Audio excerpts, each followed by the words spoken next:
I think we're live. Hey everybody, Anna Sabramowitz here, your interactive storytelling coach. How are you guys doing? Today I want to talk about something that's happened to me. It's a project that I worked on, learned a lot of lessons from it. I thought I'd share that with you.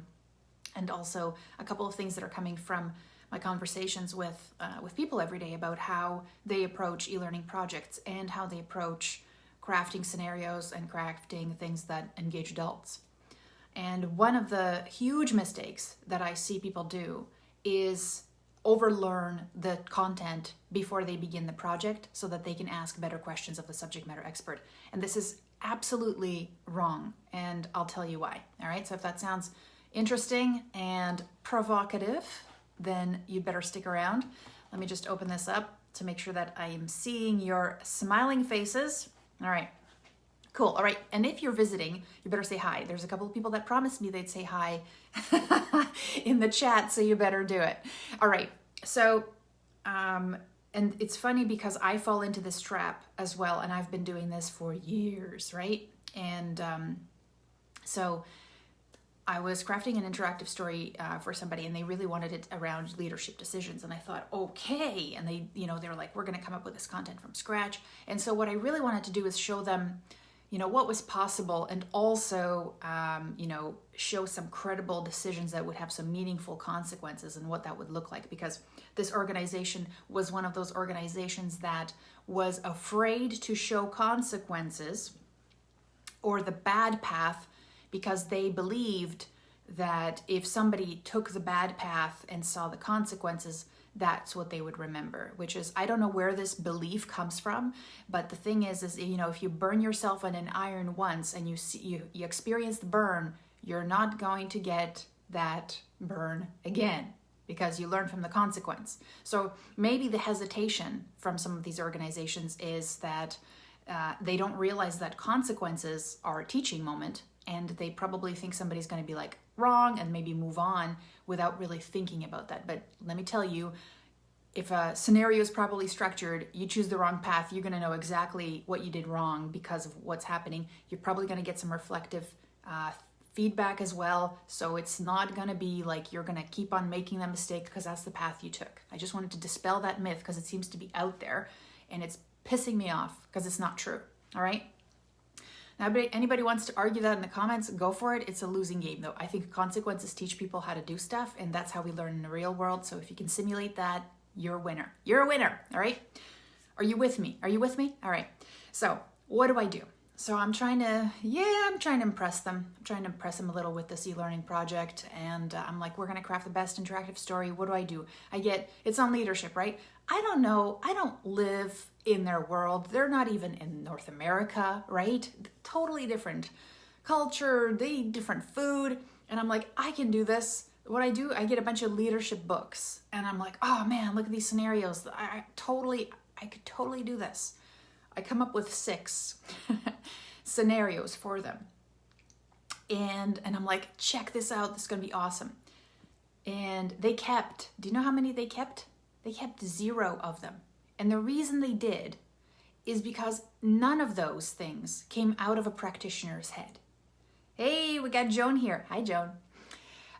None of those things came from people who actually practice leadership in the field. They came out of a book, and they came out of a consultant who was trying to, I know the frameworks. And so that's one of the things you really got to understand is that's what you bring to the table. And it's weird because I think that we undervalue that so much that we think we have to also become at the same time a subject matter expert in that field, which is crazy to me. Absolutely crazy, because there's no way. You're lying to yourself, really, if you think you can do that. And I was just talking to somebody a couple of days ago, and I said, okay, well, tell me, when you get these projects, what do you do? And this person's like, I get everything I possibly can, and I basically cram so that when I talk to the subject matter expert, I sound credible. And I'm like, okay. Hey, hi, actually, Akilish. I hope I said that right. All right. So no worries. So, and then this is so cool because I just talked to somebody like yesterday, and I'm like, because I run strategy sessions. One of the things that I'm doing is I'm running an interactive storytelling coaching community. And so I have to talk to people before they can get in to make sure that it meets their needs, that we're aligned, and there's a good fit, right? And I can actually help them. And this is what's crazy. So I said, what do you think is like your special, thing that you do, right? And he said, you know what it is? I walk in there and I really tell them that I don't know anything about the topic. And I walk in with this novice mind, with this absolute empathy for the learner. Because guess what? If you're designing a learning experience and you just crammed all the knowledge, you somehow think that that is equivalent to somebody actually being out in the field working, you are delusional. And also, I've seen the work that comes out of those experiences because I've done the same thing. It's fake. It sounds like the manual. It has no context. And when people see it, they know it and they feel disgusted. You know why? Because nobody consulted them for the experiences that you're trying to be teaching them. You don't use their language. You don't know their context. You don't know how difficult the decisions are. You come up with reasons for why they would make those mistakes on your own without ever having to do that. It's like, I actually had a conversation with somebody who they were designing sales training for people in the field. Now, I don't know if you've ever gone. Hi, Anne-Marie. Hi, Pam. Great to have you here. I don't know if you've ever gone door-to-door selling. Has anybody here ever been door-to-door selling? Like, it is like freaky scary, man. Like, first off, you're a woman, so you're like, I don't know. Second off, people have like the most aggressive reactions to door-to-door salespeople. Like, they hate them, right? And I used to do that. I actually used to sell vacuum cleaners in university to help me pay the bills. Proud of that. Taught me a lot of good stuff, especially about people. So this is an organization, right? So this is an organization that runs like door-to-door sales. I think they do something like, imagine insurance, right? I don't know specifically. Phone-to-phone's also just really terrible, right? But it takes like guts, and you're freaked out, and to be honest, you get yelled at by one person. If you have a bad experience, it'll haunt you, right? You feel like a loser. Like, it's so difficult.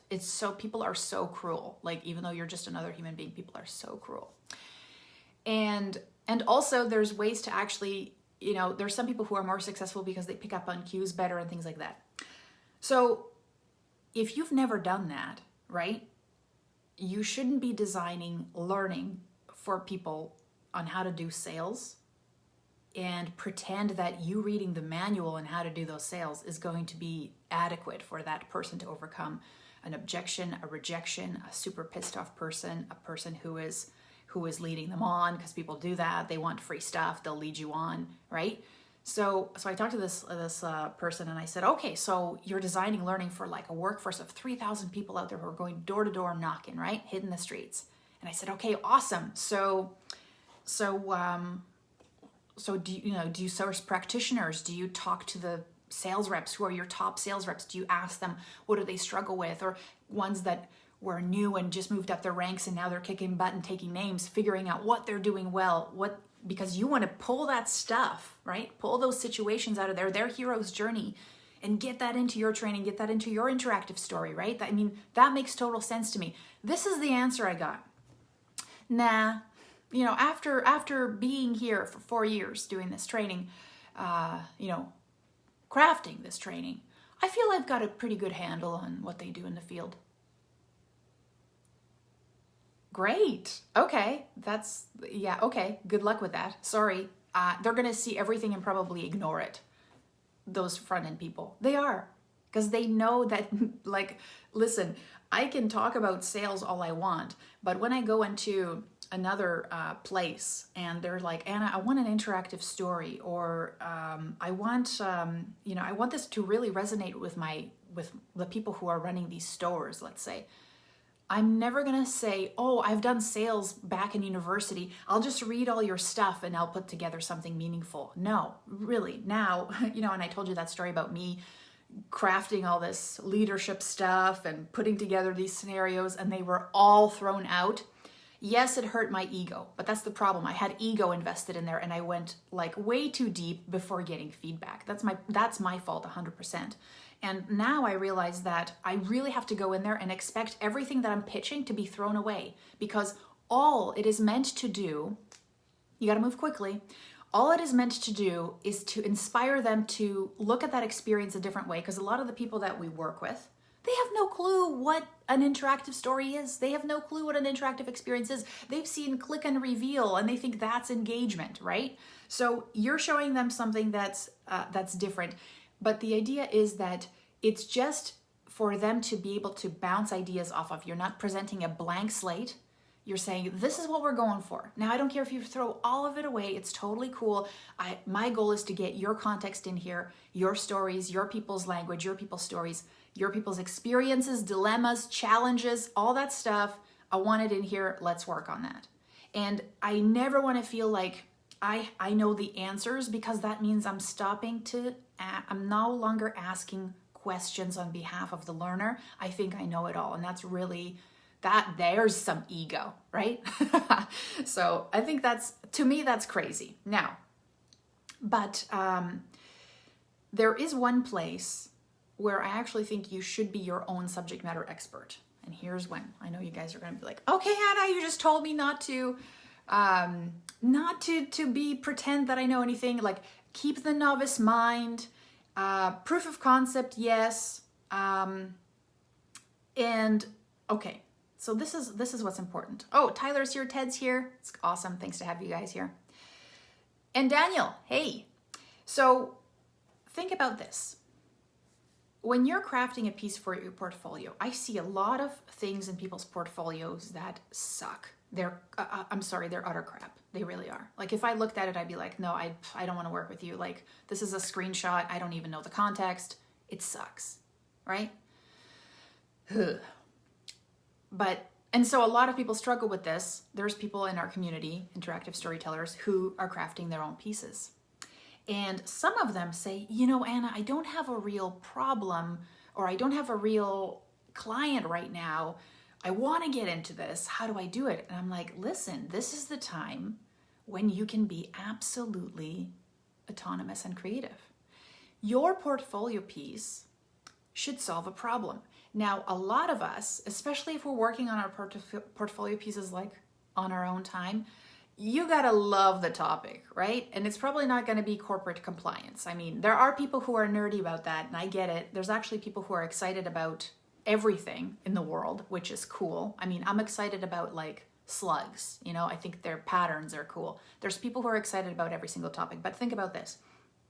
If for your interactive story, you can pick a topic that you're passionate about and you craft a portfolio piece that solves a problem, there's so many benefits to that, to you being the subject matter expert, because every one of us is good at something. And sometimes it is about learning, but sometimes it's about other things that we're passionate about. So one of our students is putting together a piece that's going to solve her own problem.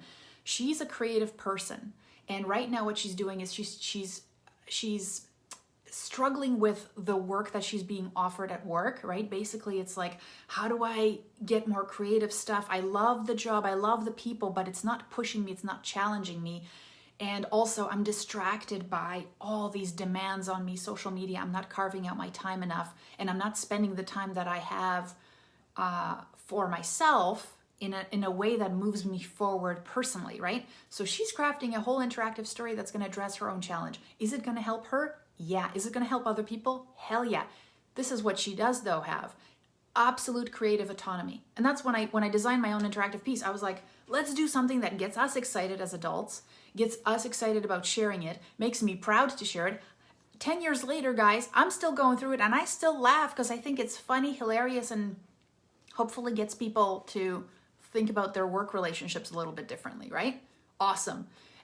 So it gives you autonomy. This piece you own. How many pieces people say they talk to me, they're like, Anna, I've been working hard for 20 years and everything I have is behind a firewall and a gated thing. I can't even take a screenshot, and I put together some amazing work. I have nothing to show for it, right? This is your piece. You get to share it. You don't have to ask permission, and it's your content. That's amazing, right?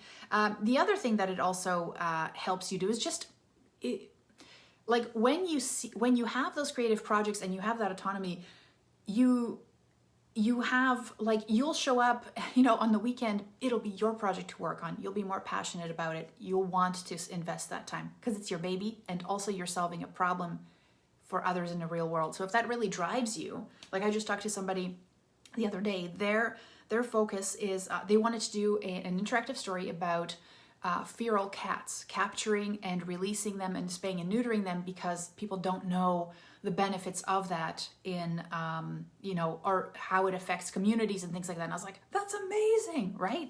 I think that's so cool. That's such a great topic. Do you think that person's going to be passionate about putting that together in their own time? Hell yeah. And that's the biggest thing. You guys, it's not skills it doesn't come down to that. It's not skills, because this ain't hard, right? What's a story? Character, conflict, desire. There's 3 elements. It's not technology, because we got technology. I mentioned 2 awesome free ones yesterday. It's going to be you sitting down, getting rid of all the distractions for a little while, an hour a day, half an hour a day, and then executing on it, right? Iterating on it, having that proof of concept. Those are the things that you need, right? Hey, Evangelina's here. Yeah, so yes, so here it is. For your own piece, I say go for it. Go all in. Be your own subject matter expert. Pick something you love. That's fantastic. When you're crafting pieces with clients, you are going to get so much more traction out of that. If you not only pretend you don't understand, which is great, helps you ask great questions. And it's funny, when I say this, some people are like, yeah, but it makes me feel stupid. No, that's something you made up. Nobody's telling you you're stupid. People hired you because you're the learning expert. So be the learning expert, not the content expert, okay? Let go of that ego. Own your strength, all right? Own your strength, which is being able to see how somebody you could move somebody from a place of complete apathy and unawareness to a place where you've sold them on the journey and they're actually taking action because they're now looking at the world a little differently. And you have this repository of what is possible. So own that, make that your strength, and then you don't have to rely on becoming the content expert, right? You can rely on subject matter experts. You can absolutely rely on people in the front lines. You don't need a lot of time from them to get some really contextual situations. So if you want a little bit of that kick in the butt or the support or the feedback, and you're not getting that where you're at, or you're, a lot of our community are like solo people who are just trying to, every day you're trying to carve out time for you. And that's, for a lot of people, that's the last thing they want to think about, because everybody else is wanting, needing, demanding their attention and their help, right? If you're looking for support in that, I'd love to talk to you.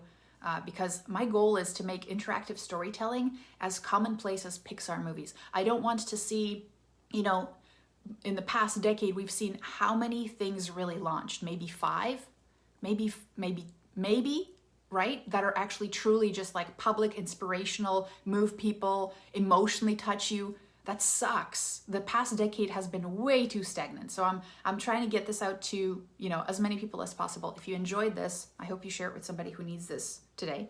And if you want to talk to me, I'll put a link to my calendar and we'll see if we can work together. Yes, it costs to work with me. Yes, there's a cost to join our interactive storytelling program. Of course.